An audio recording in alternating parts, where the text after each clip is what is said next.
Welcome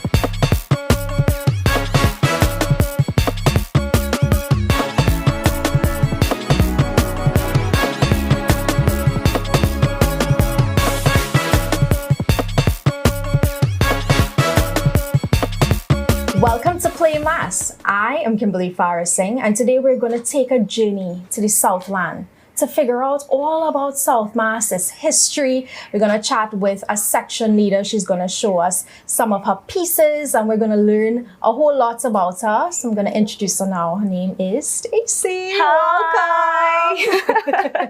Hello, hello. It's so good to have you here. So good to see you. I absolutely love what I've been seeing here at your Mass camp. It's beautiful. Your pieces are gorgeous. But I wanted to figure out a little bit about the history of South Mass, because South Mass, from what I can tell, is very, very different from what we see in Port of Spain. So what's the difference, really? Tell us what is the difference between South and North Mass? Because you've done both, right? Yes, Okay. yes. First of all is South. There is a difference if you think about tradition. Right. Because you see the sailors and you see the Native American Mass and you see Mukajumbis and you see, I mean, it's all over. We have a split, but San Fernando Mass is home. To me, this is just it. It's home. I have played in Port of Spain, amazing experience. The crowd is and everything.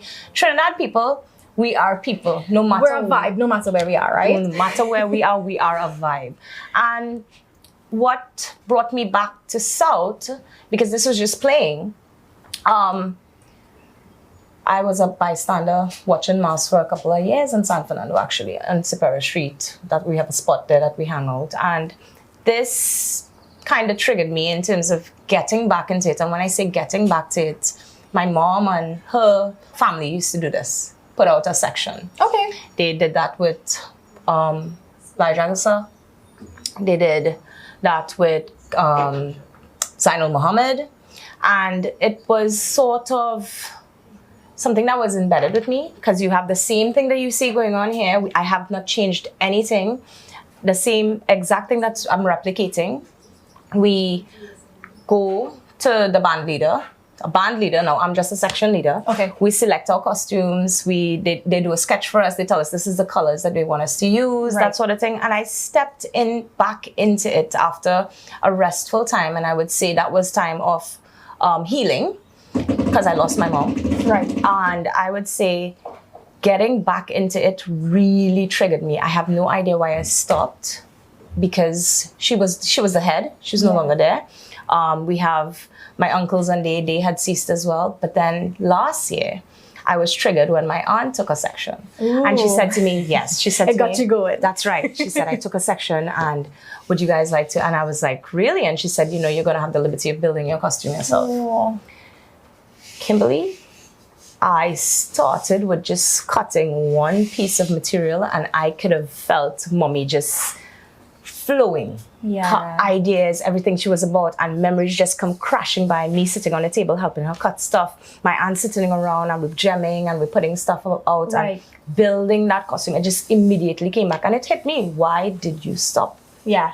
This year, I took my own section. Oh, so you stepped out of your comfort zone. That's So right. This is your first time With doing my own your own section. section. But It as a is. child growing up, I would imagine you would have been right there with your mom and your aunts, etc. And you would have been gluing stuff on, Yes. and stitching stuff, Yes. and putting stuff together. So that creativity really stemmed from your childhood, and That's now it. you're seeing That's it it. being realized. Yes. Taking over your own section. It is, most definitely is. I absolutely love the fact that the tradition of the carnival is still very embedded in what you're doing. It is. The idea of a community, which is something that I think has been lost with the modernization of the carnival. We've lost that whole idea of like you explained to me, you all still do the little cooks and stuff. Tell me a little bit about that. course. Well, so on a Wednesday and Friday, my people, and I have to say my friends, this is the creations and stuff. I'm in charge of that. I'm in charge of putting things together. I'm in charge of what I want. I'm in charge control, that's all of right, that. That's it. However, all of the intricate work that you're seeing going around, about, I can't do it myself. Yeah. I do it, yes, but when I have my crew with me and these are just friends coming to help and we're hanging out. My mother used to be turning her pot while she cutting costumes. My aunts and them checking on it. They having a cook, fish broth, pilau, sandwiches. The works going on. You're only smelling curry, patching in that pot. It was a thing like that. Yes, we have our little entertainment in terms of drinking, but the work never stops. It just makes it flow. We have the music in the background that gives you that channel. Vibe. Yes. You need the vibe exactly. to go with so it. The energy. It's not a mode where we sit where we're all quiet and we just focus on work. We're having fun, being creative, and that is like the most relaxed time that you could have. So anytime I feel an overwhelm, I just need to call up my crew. And that's I love it. Yes. I absolutely love it. But Stacey, we're going to go to a quick break. When we come back, we'll be chatting a bit more about your specific section and just the entire inspiration behind it. We'll be right back with Play Mass.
Look, we there, yeah, yeah, yeah.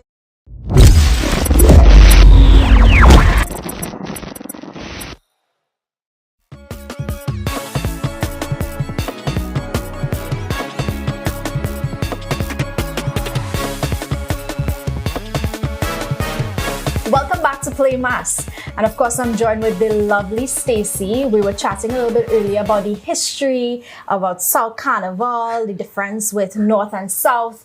And I want to delve into your specific section. So tell me a bit about the inspiration behind it, the colors you chose, the design of it. Tell me what inspired all of that. So Native American mass is what I was introduced to since I was 3 years old. Okay. That is what the sections were built on. It was always that. That's what we were exposed to. No, I do not want to break from it. Okay. It's just amazing. It's really amazing, but I have placed a twist on it. Now with Southern Mass Associate, our band leader, Mr. Michael Ramkisoon, he gave me the liberty to choose my colors. Okay. To do my design. I love it. And he saw nothing until he came to my section launch. And wow. It's talk about trust. Yes. Talk about trust. And I knew maybe or maybe not, I would have had some adjustments to do. But his, that sense of vision in his face, I just looked at him and all I could see was proud and I felt good. Yeah. So Native American mass is, when we hear that, well, the clients as well, you think, and the younger people, you think, oh, and set of fabric, is a set Oh of gosh, and it cloth. sounds so hard, Yeah. hard to play and all of that. However, I have done such a miraculous twist of modern and still have that traditional part of it. So I want when you put my costume on, you feel so like just overwhelmed with the beads and the gemming, and I give you that little bit of skin. Now, I do have clients who like the modesty of the costume. I am building everything to suit your bodies, where you want covered, where you want exposed. I am adjusting to you in a slightly modest way, but you want to feel beautiful. We have women here who love their bodies, who are comfortable with it to be enough to be out on the road. Yes. Right? And this is what I'm trying to push. I want to bring that younger generation in. And this is what I was explaining to my band leader. I told him, I said, let's get that Native American. Because I think for the continuance of this type of traditional mass, we need the young people involved. Yes, because we have to pass it on to them, right? Yep. So if you look around the studio, you will see the headpieces haven't changed. We are doing bonnets. I love your headpieces, by the way. Yes, I have went into depth to extend a wing because I find like the frontliners would feel so much different, so much better for Amerindian, Native American mass. It's so glorious. And the reason why I'm sticking to the feathers, and that's tradition, that's been handed down ever since. This is what you build on, the shredding, the aprons, the headpieces, the bonnets.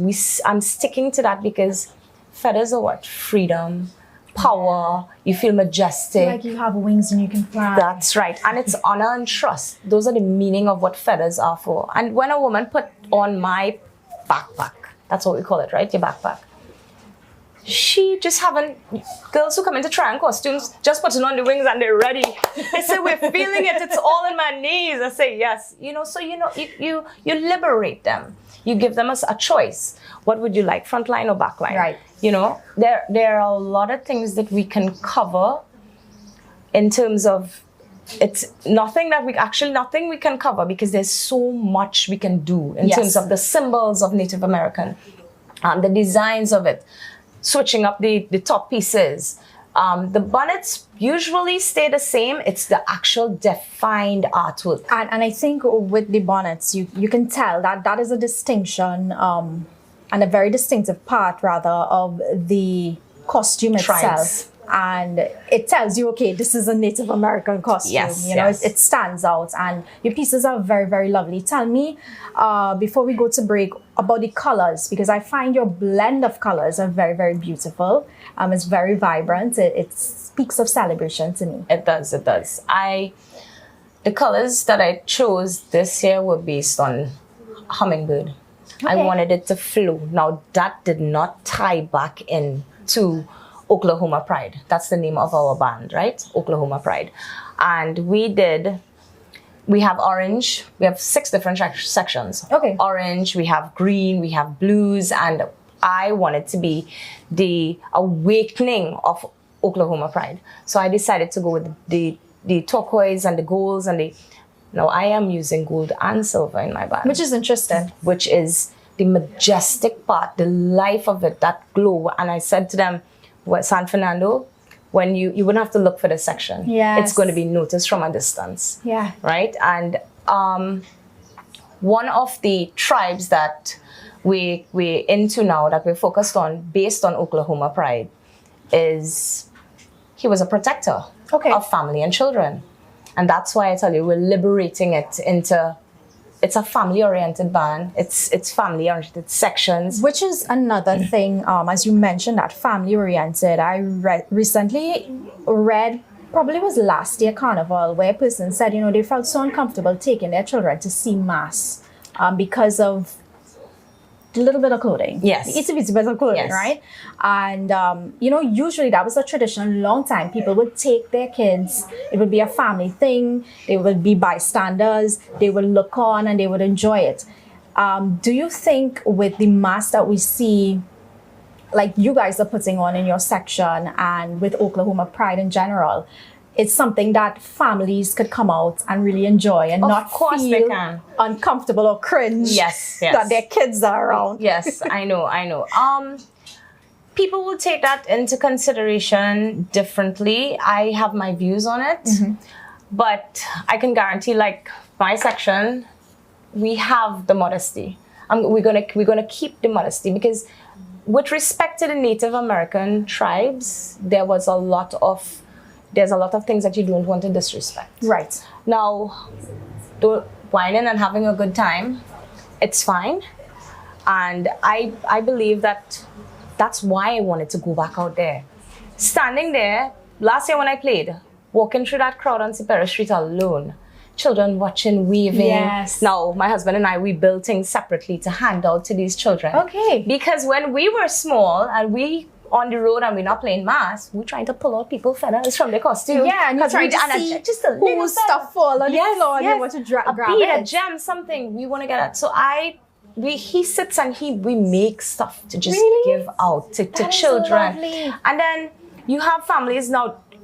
When you're intimidated in terms of your vision, looking at something, it's easy for a masquerader for a spectator to look at me and say, hey, can I have a picture? My kids would like a picture. Yes. Because I have this appeal. I have this, I apart from looking great, we out there and they feel comfortable. So do you want to possess that rather than a woman looking at another woman and going, I don't think I wanted to hug my son, or, that so discomfort. We have a lot of things to consider, but then again, we can't stop that freeness, because this is what Carnival is about. Most certainly, I agree with that. I say we work 365 days a year. And we have the 2 days to free up. So I work 363. Right. And I have 2 days to not think about anything else beside what I'm doing on the road. I absolutely love it. But we'll stick a pin on things there, guys. We'll be right back with more of Play Mass. But when we come back, she's actually going to show us how to make a headpiece. You don't want to miss it.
Look, we there, yeah, yeah, yeah.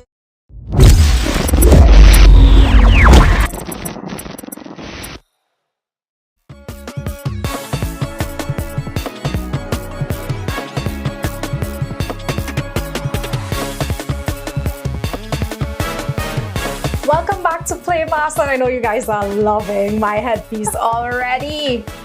I love it, and I know I look great in it. So, Stacey, today you're gonna actually show us how to make one of these lovely headpieces. Yes. It looks pretty intricate, but I know you know how to make things that are intricate, simple for us to make. So I'm going to let you guide us through this process. Great. So we're going to do a simple one. This is something that we'd wear if we just want to dandy up a little bit. You know, this is not something that I would put a masquerader in for the entire day, right? You know, we have the school projects and stuff happening. Yes. You know, kids so this have is to going to make- be so awesome for the parents. Yes. Simple materials. We need cardboards, colored if you like. We Ooh, I need got strips of gold. material if you want to cover. We have the gems and the beads and the braids. And now everything looks a lot here, like a large quantity. However, all of these things would be selling separately. You can get a yard of this. If you don't need that massive production like we do right now, you go ahead and you purchase it in pieces or yards, right? So I have my cardboard here. And ours is covered with the suede material. So what you're going to do is you're going to cover your suede. And you can use glue, you can use contact cement, you can use, if it's just a school project, we can do the paper glue because it'll work as well. We can use material glue. So we're going to start applying our glue on our piece. So I'm going to give you this one because I want to show them how we can change. This is already colored, which is gold. So I'm going to use this to do my headpiece, and you're going to be making the actual Oklahoma Pride headpiece that we have going on right now. Is this enough glitter? It is enough. Okay, great. So Let me try to make sure I don't mess this up. Let's see if I Perfect. passed art in preschool. now, if we band this, it's not going to fit you, right? So Right. you're going to have to size now. So measuring tape, mummies, measuring tape, or you can put the piece directly on the child's head and take a measurement, but you want to go at least an inch difference so that when you put them together, it doesn't get smaller. Okay. All right. So measurement is important for the kid's head. That's like basic for any mommy that knows that. So now all you're going to do is you're going to hot glue that end and cut your extensions off and hot glue that end. Okay, no problem. And this is so much fun for the kids to sit and make. And I'm seeing a lot of syllabus including headpieces. Design a headpiece. Show your creativity. So this is very simple for the kids to do with a little bit of supervision while using a hot glue, of course. Like I'm supervising right now. Yeah. So this is where the fun begins. Can you pass me those feathers across there? Sure. The handy dandy box. The handy dandy box of feathers. Feathers are my favorite thing. So we're going to align the feathers now. Okay. So this is your flow of your creativity now, Kimberly, right? So a feather has a back and a front. So you're going to line up whatever colors you want, whatever style of feathers you want. You're going to line up your feathers how you want it. And now we want to cover this band here. We don't want this band to be looking kind of neat. So you're going to put your hot glue and start lining up your feathers. So if you look at mine's is kind of in a V. Yes. So if you want to do that, you can do that. If you just want one straw of feathers and then you want to start gemming, you can do that as well. Okay. All right. You see, you can wear your headpiece to the side, or you can wear it to the front or the back. Oh, so cute. Feathers fly, okay? They've got wings. So what are you thinking for gems? We have a lot of gems here for you to decide on, don't we? I'm thinking to highlight, because we have the sparkly ones as well that we have blue to match with the back of your piece. Okay, so I'm gonna start with this one and then we'll move from there. We'll move from there. Yeah, you must have some. So you sparkle in line your up life. according. You see how you step back there and you just took a look I looked at it. I'm amazing, like, amazing. I think That's called this an artist's eye, girl. Who knew I got it in me? Ooh, look. Perfect. I think I'm going somewhere with this. So according to your task, you can do symbols and triangles stuck all around it like we did. I did some pre-cut pieces for you to do here. I have little tribal symbols, I have diamonds, I have triangles, and you can start applying your triangles how you want, line Can I them put up. it like around? Of course. Of course. There she goes, bordering it now. And the trimmings are for you to spread on your edging if you like, Ooh. to bring it up a little bit. So there's so much when you think about it and you look, sometimes just looking at a piece and you say, that's what I want to do, but I'm going to switch it up a little bit. There's so much different materials that you can tap into to get your headpiece going. Bigger feathers. Stability is the most important thing, but when the kids jumping up in school and you make it comfortable for them, it's just for a couple of hours. Yeah. However, if you feel like the need to make it comfortable, because sometimes if a kid put this on, he doesn't want to take this on. It's so exciting having a headpiece on. Yeah. You can wrap the inside with a little bit of sponge to make it more comfortable on the Ooh. head. So we're gonna have some television magic happening here, right? And there we go. I have my very own headpiece that I made myself. But Stacey, thank you so very, very much for taking the time out to join with us today to show us how to make this piece. Before we go though, I want you to just share your information, your contact information that is for your band and how business can contact you to be a part of the section. So guys, Southern Mass Associates are the band to be with. We are actually on the road with 6 different sections. This is my section, Stacey Lealing. You can contact me at 778-3271 for more information. Play mass with us. We treat you like family, and the zen is there, the vibes is there. Come with us. Yes, so you heard it from the woman herself, Stacey Lealing. Thank you very much again. This has been Play Mass, and I'm your host, Kimberly Singh. Until next time, bye-bye.